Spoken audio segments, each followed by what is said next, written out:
Termino entonces con el discurso sobre el origen de la desigualdad de los hombres y tengamos en cuenta que la estructura socioeconómica francesa tenía importantes diferencias con la inglesa. Mientras que en Inglaterra había un acelerado crecimiento del sector industrial, en Francia, como consecuencia de la crisis política, social y económica que comenzó durante el reinado de Luis XIV, el crecimiento tendía a ser más lento.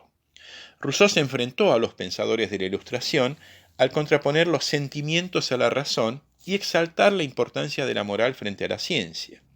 Ante la realidad de una Francia dominada por las desigualdades y la coerción, sostenía la necesidad de establecer un orden social más acorde con la igualdad, y esto era violado por la organización social existente. Lo fundamental de sus desarrollos teóricos estaba orientado hacia la relación entre la sociedad y el individuo y enfatizaba la bondad intrínseca del hombre pervertido por una sociedad que se oponía a las leyes naturales. Para Rousseau, la sociedad basada en desigualdades sociales, como la Francia de su época, era contrario a la naturaleza humana. Era irracional y se oponía a la libertad. Entonces, el segundo gran eje temático de la obra de Rousseau está relacionado con la defensa de la idea de la inalienabilidad de la libertad y la igualdad de los hombres, expresado en su teoría de la soberanía popular que encontramos en el Contrato Social. Escrito en 1762, allí previó las condiciones de una solución política apropiada que permitiría la reforma necesaria de la sociedad. El objeto de la sociedad política es una forma de asociación que defiende y protege a la persona y los bienes de cada miembro. Cada persona se une con todos y sin embargo sigue siendo tan libre como antes. Se comienza con un contrato en el cual cada persona otorga todos sus derechos a la comunidad y en lugar de sus derechos naturales se le otorgan derechos civiles y se convierte en un ciudadano, acentuando que estos derechos, al igual que el contrato, no pueden ser establecidos por la fuerza, sino que deben estar fundamentados en el libre consenso. El hombre tiene ahora una voluntad como ciudadano en favor del bien común y como individuo en favor de sus intereses individuales. Y además es parte entonces de esta voluntad general. Gracias a que la voluntad general apoya las voluntades individuales y el bien común a los bienes individuales, es que permanecemos tan libres como lo éramos anteriormente. Por tanto, oponerse a la voluntad general es algo irracional. Y aquellos que no acepten el contrato, cito, serán forzados a ser libres. Esta es una frase utilizada en muchas interpretaciones que obviamente acusan a Rousseau de totalitario.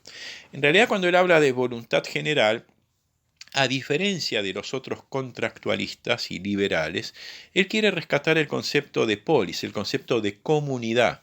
La voluntad general sería esa especie de polis, tema que va a ser recuperado posteriormente por el pensamiento de Hegel en cuanto al Estado.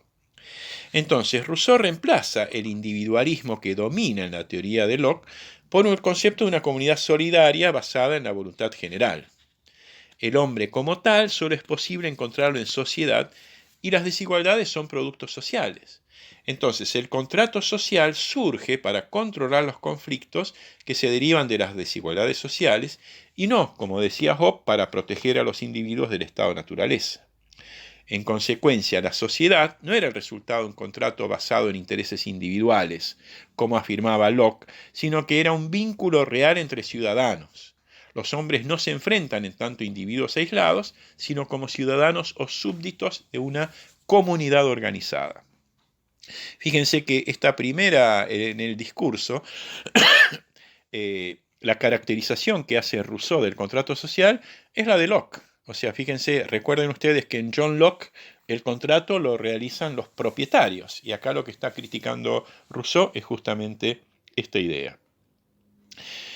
Y finalmente, hablemos del tercer eje del pensamiento temático del pensamiento de Rousseau, que lo encontramos en las novelas y obras autobiográficas de Rousseau, en donde busca Rousseau hay una búsqueda y reivindicación del sujeto vital y pasional. En sus discursos, Rousseau no predica la vuelta al hombre natural ni la regresión a ese pretendido estado natural primitivo y aparentemente feliz. Por el contrario, aceptaba el desarrollo de una civilización, pero ésta había perdido sus puntos de referencia morales. El método para llegar a la pureza del hombre natural lo podemos encontrar en su obra pedagógica, Emilio, y así suprimir toda la maldad acumulada por una cultura artificiosa y la desigualdad social. Para llegar a ello tenemos que llegar a tomar la profesión de fe del vicario saboyano. Esto está en el libro cuarto del Emilio, por la cual el hombre cultiva su corazón más que su razón, ya que el hombre posee una habilidad innata para alcanzar las verdades esenciales sin el uso del raciocinio. Propugna una religión civil no dogmática, basada en verdades simples y rechazando la intolerancia, y todo esto para formar a verdaderos ciudadanos. En síntesis, podemos resaltar las ideas fundamentales de Rousseau de la siguiente manera. El problema es que las artes y las ciencias, la civilización, ha transformado al buen salvaje en un hombre corrupto, civilizado, permitiendo la desigualdad y el dominio de los ricos y poderosos sobre los pobres y los débiles. Esto está en los discursos. ¿Cuál es la solución?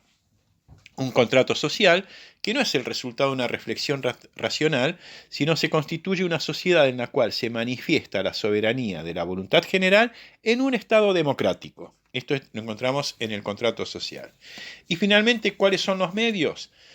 La educación. Y la educación es para lograr esa bondad natural del hombre, expresadas en sus sentimientos puros, no corrompidos por la civilización, y que sigue los dictados del corazón. Para Rousseau, el fundamento de toda postura teórica y de toda actividad práctica es lo que el corazón admite como evidente cuando es sinceramente consultado. La religión civil cumple aquí entonces un importante papel.